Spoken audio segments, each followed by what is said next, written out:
में over time लगाने पे 700 रुपए मिलता है।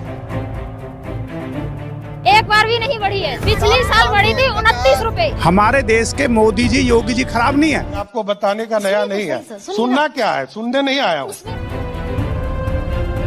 नोएडा में 300 या 350 प्रोटेस्ट करने वाले लोगों को पुलिस ने उठाकर जेल में डाल दिया है। हालात किस कदर खराब है मीडिया आपको नहीं दिखाएगा। मीडिया और सरकार क्या दावे कर रहा है यह जानकर आप भी हैरान रह जाएंगे। नोएडा में पिछले 2-3 दिन से इंडस्ट्री सेक्टर में काम करने वाले वर्कर्स अपनी मांगों को लेकर प्रोटेस्ट कर रहे हैं। इन वर्कर्स की मांग है सैलरी बढ़ाई जाए। महंगाई और खर्चे इतने हैं कि कम सैलरी में गुजारा करना मुश्किल हो रहा है। नोएडा वर्कर्स ने दावा किया है कि उनकी एक दिन की दिहाड़ी 300 रुपए है और ओवर टाइम करने पर 600 रुपए दी जाती है। हमें ओवर टाइम लगाने पे 700 रुपए मिलता है और वरना हमारी 350-300 रुपए सैलरी है एक दिन की। सुनवाई नहीं होने पर इन वर्कर्स ने गुस्सा जताया। नोएडा के इंडस्ट्रियल एरिया में जो आग लगी और हिंसा भड़की वो वर्कर्स का गुस्सा था, लेकिन कुछ लोग इसे सीधे पाकिस्तान से जोड़ने में लगे हुए हैं। उत्तर प्रदेश के मंत्री अनिल राजभर ने इसे सोची समझी साजिश बताया और हाल की गिरफ्तारियों का हवाला दिया। लेकिन भाई गोदी मीडिया वाले तो जैसे मौका मिलते ही पाकिस्तान एंगल घुसेड़ देते हैं। हर छोटी बड़ी घटना को आतंकवाद और पाकिस्तान से लिंक करके टीआरपी कमाने में लगे रहते हैं। असली मुद्दा मजदूरों की सैलरी, काम की स्थिति और बेरोजगारी है, लेकिन ये लोग इसे पाकिस्तानी साजिश बना देते हैं बिना कोई ठोस सबूत दिखाए, जैसे हर बार करते हैं ना। मजदूर आंदोलन हो या किसान आंदोलन, तुरंत विदेशी हाथ का राग अलापना शुरू। इस बार भी इन्होंने यही काम किया है। जो सैलरी बढ़ाने की मांग कर रहा है उसे गोदी मीडिया एंटी नेशनल साबित करने में लग गया है। अब तक पुलिस ने 350 से ज्यादा लोगों को गिरफ्तार किया है। सैकड़ों की पूछताछ चल रही है और सीसीटीवी से बाकी की पहचान हो रही है। इलाके में भारी पुलिस फोर्स तैनात है। मजदूरों की मांग जायज है, लेकिन हिंसा गलत है। एक बार भी नहीं बढ़ी है। पिछली साल बढ़ी थी 29 रुपए। मैं कैसे चलाती हूँ, अपने बेटे की दवाई होती है उन्हें कट करती हूँ, जहाँ रोज दवाई लेनी है वहाँ 2 दिन में गैप करके लेती हूँ। दूसरी तरफ अंधभक्त बोल रहे हैं कि इसमें सरकार की कोई गलती नहीं है, इसमें मोदी योगी की गलती नहीं है, सिस्टम की गलती है। इसे ठीक मोदी योगी ही करेंगे। हमारे देश के मोदी जी योगी जी खराब नहीं है, सिस्टम खराब है। मोदी जी योगी जी करेंगे और नहीं करेगा कोई भी। सोशल मीडिया पर चल रहा है कि इंडिया में कोई भी घटना हो, इंडियन मीडिया फौरन उसके लिए जिम्मेदार पाकिस्तान, नक्सल, खालिस्तानी या मुसलमानों को बताने लगता है। सरकार के अलावा गोदी मीडिया सबको जिम्मेदार बता देता है।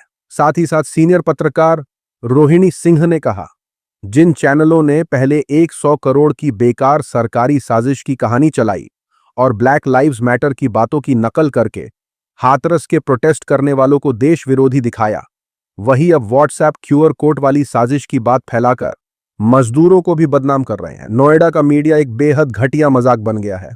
साथ ही साथ खबर निकल कर आ रही है बिहार से। बिहार की राजनीति में उस वक्त हलचल मच गई जब नीतीश कुमार के इस्तीफे की खबर सामने आई। नीतीश कुमार के इस्तीफे की बात मीडिया खूब कर रहा है, लेकिन उस बात को छुपा रहा है जिसे लेकर उनकी आज भी ट्रोलिंग जारी है। बिहार के जो नए सीएम बने हैं उनके कारनामों ने तो पुराने वाले का भी रिकॉर्ड तोड़ दिया है। और बता दीजिए कि आपने 10वीं मेरिट कौन से साल में पास मैं आपको बताने का नया नहीं है, सुनना क्या है, सुनने नहीं आया हूँ। बिहार में नीतीश युग खत्म हो चुका है। राज्य के मुख्यमंत्री नीतीश कुमार ने अपने पद से इस्तीफा दे दिया है। उन्होंने राजभवन पहुंचकर राज्यपाल लेफ्टिनेंट जनरल सैयद अता हसनैन को अपना इस्तीफा सौंप दिया है। इसके कुछ देर बाद बीजेपी विधायक दल ने सम्राट चौधरी को अपना नेता चुना। सम्राट चौधरी नए सीएम बनाए गए हैं, लेकिन आज जब नीतीश की विदाई का वक्त आया तो लोगों के दिमाग में एक ही तस्वीर घूम रही है। वो शर्मनाक पल जब 15 दिसंबर 2025 को पटना में आयुष डॉक्टर्स को अपॉइंटमेंट लेटर बांटते वक्त नीतीश कुमार ने एक मुस्लिम महिला डॉक्टर का हिजाब खींच लिया। मंच पर खड़े उप मुख्यमंत्री सम्राट चौधरी भी उन्हें रोकने की कोशिश कर रहे थे, लेकिन नीतीश रुके नहीं। माननीय मुख्यमंत्री जी अपने हाथों से नियुक्ति पत्र देके। इस घटना के बाद क्या हुआ? पूरी देश की मुस्लिम औरतें सड़कों पर उतर आईं। विपक्ष ने नीतीश की दिमागी हालत पर सवाल उठाए।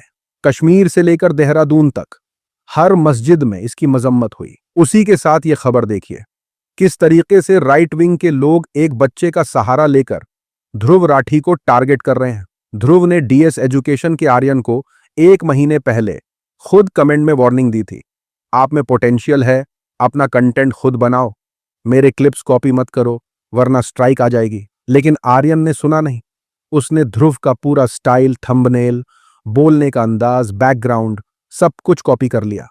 सिर्फ कुछ सेकंड्स का बहाना बनाया, लेकिन यूट्यूब के रूल के हिसाब से यह गलत था। अब आर्यन रो रहा है कि उसके 3 वीडियो डिलीट हो गए। तो मैं आपको साफ साफ बताना चाहता हूं कि मुझे ध्रुव राठी की ओर से कॉपीराइट स्ट्राइक मिली है, जिसकी वजह से मेरे 3 वीडियो यूट्यूब से हटा दिए गए हैं। अब पूरा राइट विंग चीख रहा है। ध्रुव डर गया, 12 साल के बच्चे से घबरा गया। फ्री स्पीच की हत्या। DS एजुकेशन का आर्यन तिवारी ध्रुव राठी को एक्सपोज करने चला था, लेकिन ध्रुव ने उसे कॉपीराइट स्ट्राइक दे दिया। राइट विंग का नैरेटिव साफ था, ध्रुव को हिंदू धर्म का विरोधी साबित करो, छोटे बच्चे का सहारा लो, इसलिए ध्रुव ने 3 स्ट्राइक मार दी। राइट विंग बोल रहा है कि ध्रुव कायर है, डिबेट नहीं कर सकता, सिर्फ सेंसरशिप करता है। राइट विंग ये भी कह रहा है कि ध्रुव रामायण पर गलत बोल रहा था और बच्चे ने प्रूफ से पकड़ा, लेकिन सच्चाई ये है कि ये कॉपीराइट वायलेशन का केस था, न कि फ्री स्पीच का। ध्रुव ने पहले वार्निंग दी, फिर स्ट्राइक दी। राइट विंग ने अपना नैरेटिव चलाने के लिए आर्यन को स्टार बना दिया, लेकिन यह सिर्फ कॉपीराइट चोरी का मामला था। सोशल मीडिया पर चल रहा है कि यह लड़का भी एक और धोखेबाज है। उसने कहा था कि वो ध्रुव राठी को बेनकाब करेगा, लेकिन फिर बेकार की बातें करने लगा। उसने ये भी दावा किया कि उसने राठी के वीडियो का सिर्फ कुछ सेकंड इस्तेमाल किया है, जबकि असल में उसने पूरा कंटेंट इस्तेमाल किया और ध्रुव के चेतावनी देने के बाद भी उसे हटाया नहीं। साथ ही साथ लोगों ने कहा, स्कूल जाओ बच्चे, या कम से कम शाखा ही चले जाओ, कुछ काम की चीज सीखो, RSS के पैसों के लालच में मत पड़ो, वरना आगे चलकर परेशानी हो सकती है, या फिर बाबा ही बन जाओ, ये जगह तुम्हारे लिए नहीं है बच्चे। साथ ही साथ खबर निकलकर आई है कोलकाता से। अस्पताल में मिलने वाले डिस्काउंट के आपने कई इश्तिहार देखे होंगे, कभी डॉक्टर डे पर तो कभी किसी स्पेशल दिन पर। अस्पताल अपने मरीजों की सुविधा के लिए ऐसे ऑफर लाते रहते हैं, लेकिन कभी आपने किसी डॉक्टर को नारा लगाने वाले मरीजों के लिए डिस्काउंट का ऐलान करते सुना? दरअसल कोलकाता के कार्डियोलॉजिस्ट PK हाजरा ने एक पोस्टर जारी करके अपने सभी मरीजों को यह ऑफर दिया कि अगर वो जय श्री राम का नारा लगाते हैं तो उन्हें कंसल्टेंट फीस में 500 रुपए की छूट दी जाएगी। उनका ये पोस्टर और बयान अब सोशल मीडिया पर तेजी से वायरल हो रहा है। कोलकाता के heart specialist doctor Prakash Kumar Hazra जय श्री राम का जाप करने पर फीस में छूट दे रहे हैं। उन्होंने अपनी फीस 2000 से घटाकर 1500 रुपए की। इसके अलावा क्लिनिक में मंत्रोच्चार करने पर मरीज को 500 रुपए की एक्स्ट्रा छूट भी दे रहे हैं। ये सभी स्कीम चुनाव से ठीक पहले लागू की है। डॉक्टर हाजरा प्रधानमंत्री मोदी से इंस्पायर हैं। उनका कहना है कि वो भाजपा की आइडियोलॉजी को फॉलो करते हैं। इंडियन मेडिकल एसोसिएशन ने इस पर सख्त नाराजगी जताई और हेल्थ रूल्स का उल्लंघन करने और फीस को धर्म या राजनीति से जोड़ने के लिए डॉक्टर से सफाई मांगी है। Because I follow Modi ji's ideology, BJP's ideology. Social media पर चल रहा है कि वैसे तो ये मजाक बनने वाली खबर है, लेकिन सोचिए अगर इसकी जगह किसी मुस्लिम डॉक्टर ने ऐसा कोई ऐलान कर दिया होता तो मीडिया में डॉक्टर जिहाद के नाम से डिबेट शुरू हो जाती और मुसलमानों के खिलाफ प्रोपोगेंडा शुरू हो जाता। साथ ही साथ लोगों ने कहा, इससे अच्छा तो आप भगवान के नाम पर इलाज ही फ्री कर दो, या आपको भगवान पर भरोसा नहीं है। नेता लोग ये भी कहते हैं कि डॉक्टर की कोई जरूरत नहीं है क्योंकि अब मंदिर बन गया है। वो तो कहते हैं कि अस्पताल और क्लिनिक बंद कर दो। आज की वीडियो में इतना ही। अपनी राय सुझाव कमेंट में जरूर बताएं। मिलूंगा आप सभी से अगले वीडियो में। तब तक के लिए अपना ख्याल रखें।